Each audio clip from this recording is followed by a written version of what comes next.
नमस्कार, खुलासा post news में मैं पूजा सिंह हाजिर हूँ सुपरफास्ट खबरों के साथ। कानपुर देहात में तमंचे के बल पर घर में घुसकर अकेली दलित युवती के साथ 2 युवकों ने किया दुष्कर्म।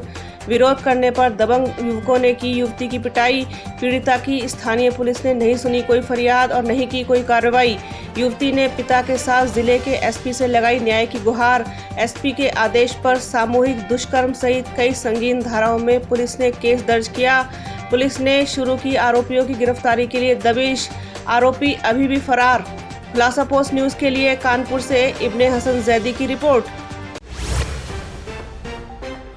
उत्तर प्रदेश सरकार द्वारा चलाई जा रही मिशन शक्ति योजना के अंतर्गत प्रदेश भर में महिलाओं और युवतियों को मिशन शक्ति के बारे में जानकारी दी जा रही है। वहीं मिशन शक्ति को लेकर जनपद इटावा में भी जगह जगह कार्यक्रम किए गए और महिलाओं और युवतियों को जागरूक किया गया।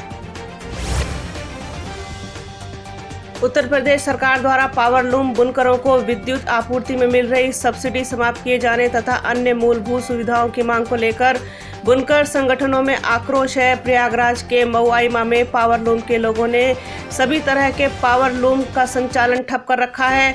मऊआइमा कस्बे में पावर लूम के अधिकांश कारखानों में लॉकडाउन के पहले से ही ताले लटके हुए हैं। बुनकर संगठनों के आह्वान पर बचे हुए कारखाने भी अब बंद रहेंगे। मऊआइमा सहित प्रदेश के अन्य जनपदों के बुनकर संगठनों ने एकजुटता दिखाते हुए प्रदेश के सभी पावर लूम का संचालन 1 सप्ताह तक बंद रखने का फैसला किया है। पर सरकार की इस नीति से पावर लूम में काम करने वाले मजदूर अब भुखमरी की कगार पर हैं। उनका जीवन यापन कैसे होगा, यह सोचने वाली बात है। मऊआइमा पावर लूम बुनकर ने मुख्यमंत्री को संबोधित एक ज्ञापन उप जिलाधिकारी के माध्यम से भेजा था, पर आज तक भी कोई उसका हल नहीं निकला है। कानपुर में लॉकडाउन की देरी के बाद आखिरकार कानपुर बार एसोसिएशन के चुनाव पर मोहर लगने के बाद वोटिंग भी शुरू हो गई, जो आज शाम 5 बजे तक अंतिम परिणाम तक जारी रहेगी। वहीं चुनाव अधिकारियों की एल्डर्स कमेटी की तरफ से कड़ी सुरक्षा व्यवस्था के इंतजाम किए गए हैं। साथ ही बुजुर्ग अधिवक्ताओं के लिए अलग सुविधाओं की व्यवस्था की गई है, जिसमें उन्हें लाने ले जाने के साथ उनके उपचार संबंधी व्यवस्थाओं का भी खासा ध्यान रखा गया है। साथ ही सुरक्षा को लेकर भारी पुलिस के बीच बैरिकेडिंग लगाकर आने जाने वालों पर सीसीटीवी कैमरे से निगरानी की जा रही है। 6 महीने बाद स्कूल खुलने से छात्रों के चेहरे खिले। कानपुर चित्रा इंटर कॉलेज में स्कूल खुलने पर छात्र छात्राओं ने आज मनाई दिवाली। फिल्मी गानों पर किया डांस। स्कूल खुलने पर बच्चों की खुशी देखते ही बनती थी। वहीं बच्चों का कहना है कि 6 महीने बाद घर से निकल पाए हैं। स्कूल आते ही दोस्तों से मिलना, फिल्मी गानों पर डांस करना, आतिशबाजी कर दिवाली मनाई, सबको शुभकामनाएं दी और गो कोरोना गो के लगाए नारे। कोरोना महामारी के बीच अब नवरात्रि में मंदिरों में रौनक बढ़ गई है।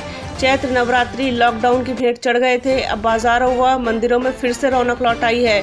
सीतापुर के सेतुआ में प्राचीन सोनासरी मंदिर के पुजारी प्रेम शुक्ल ने बताया कि इस पौराणिक स्थल पर विभिन्न जनपदों से श्रद्धालु माता रानी के दर्शन करने आते हैं। यहाँ नवरात्रि में अन्नप्राशन संस्कार, मुंडन संस्कार तथा विवाह संस्कार कराए जाते हैं। पुजारी ने बताया कि आल्हा की पत्नी सोनवा के नाम पर इस मंदिर का नाम सोनासरी मंदिर पड़ा। खुलासा पोस्ट न्यूज के लिए सीतापुर से नूरुद्दीन की रिपोर्ट। दुर्गा पूजा कमेटी लालगंज आजमगढ़ के द्वारा यह निर्णय लिया गया कि इस बार दुर्गा पूजा कोविड-19 को देखते हुए सादगी से मनाई जाएगी। सभी कमेटी वाले छोटी प्रतिमा रखकर पूजा करेंगे। मीटिंग लालगंज तहसील सभागार में हुई, जिसमें उप जिलाधिकारी सीओ लालगंज, कोतवाल देवगांव, चौकी इंचार्ज लालगंज, नगर पंचायत अध्यक्ष लालगंज और नगर के सभी पूजा कमेटी के सदस्य मौजूद थे। बहुजन समाज पार्टी का प्रतिनिधिमंडल पूर्व मुख्यमंत्री मायावती का शोक संदेश लेकर जनपद बलिया, थाना रेवती, दुर्जनपुर गांव में पहुंचा, जहां दबंगों द्वारा जयप्रकाश पाल की हत्या की गई थी। हत्यारों की जल्द गिरफ्तारी, परिवार की सुरक्षा, सरकारी नौकरी और आर्थिक सहायता के रूप में 50 लाख रुपए की मांग प्रतिनिधिमंडल के द्वारा की गई। प्रतिनिधिमंडल में लालजी वर्मा, अशोक सिद्धार्थ और डॉक्टर मदन राम शामिल रहे। कानपुर में पति ने शारीरिक संबंध न बनाने पर अपनी तलाकशुदा पत्नी के चेहरे पर तेजाब फेंकने की दी धमकी। तलाक के बाद भी पत्नी पर शारीरिक संबंध बनाने का दबाव बनाता है पूर्व पति। आते जाते रास्ते में छेड़खानी करता है आरोपी। लिखित शिकायत के बाद भी आरोपी को थाने लाई पुलिस, लेकिन 1 घंटे में ही छोड़ा। पीड़िता ने ऑफिस पहुंचकर एसपी साउथ से लगाई न्याय की गुहार। किदवई नगर थाना क्षेत्र का है मामला। हमीरपुर में अखिलेश यादव के आह्वान पर रोड पर उतरी हमीरपुर की समाजवादी पार्टी। हत्या, लूट और बलात्कार के विरोध में सड़क पर किया प्रदर्शन। समाजवादी पार्टी प्रदर्शन करते हुए पहुंची जिलाधिकारी कार्यालय। हत्या, लूट, बलात्कार के विरोध में राज्यपाल को संबोधित ज्ञापन एसडीएम को सौंपा।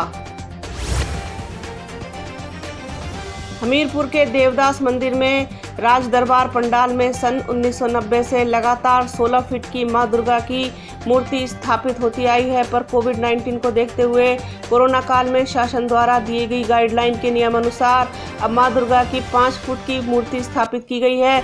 वहीं पंडाल में आने जाने वाले सभी भक्तों को सोशल डिस्टेंस के साथ सैनिटाइज कराया गया और मास्क भी वितरित किए गए और सभी से अपील की कि शासन द्वारा दिए गए नियमों का पालन कर प्रशासन का सहयोग करें। गोरखपुर के बाहुबली नेता हरिशंकर तिवारी के बेटे व बीएसपी विधायक विनय तिवारी की कंपनी गंगोत्री एंटरप्राइजेस के कार्यालयों पर प्रदेश भर में सीबीआई ने मारा छापा। सीबीआई ने यूपी के कई जिलों लखनऊ, गोरखपुर, नोएडा में की छापेमारी। गोरखपुर के ठिकानों पर भी छापा। 1500 करोड़ के बैंक लोन घोटाले से जुड़ा है मामला। बैंक लोन हड़प कर दूसरी जगह निवेश करने का है आरोप।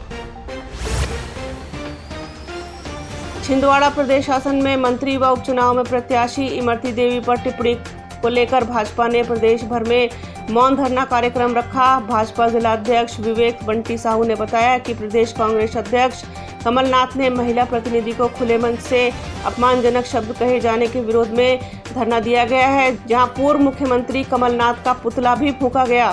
खुलासा पोस्ट न्यूज में फिलहाल इतना ही। बाकी खबरों के लिए देखते रहिए खुलासा पोस्ट न्यूज नेटवर्क।